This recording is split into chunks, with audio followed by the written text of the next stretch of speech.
Hello, I am Neval Bilgin. I'm a freshman mechanical engineering student at Bilkent University. In this video, I'm going to present my Physics 101 project, whose name is Constant Acceleration on an Inclined Plane.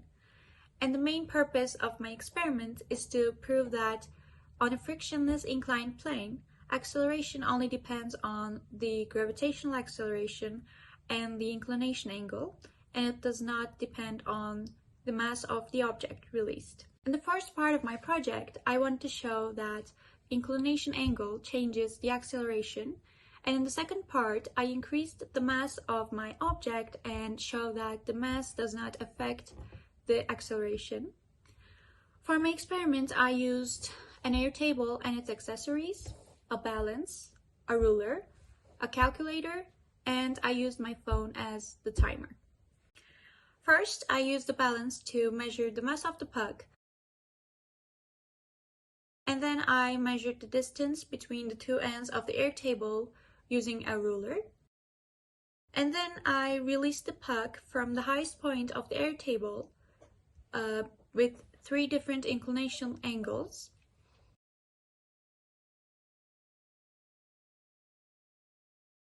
And then I increased the mass of the puck with the accessories of the airtable, and then repeated the process with 3 different inclination angles.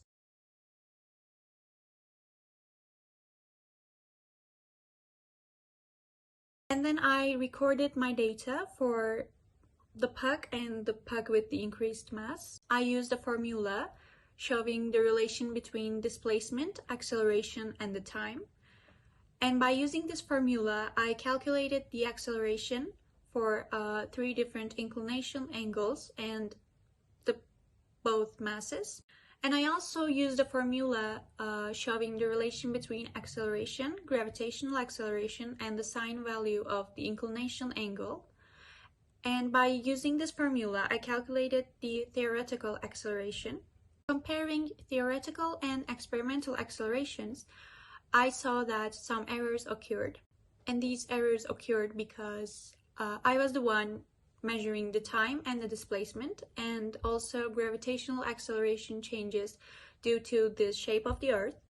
With this experiment, I wanted to prove that the mass of the object released on a frictionless inclined plane does not change the acceleration, and the acceleration is constant.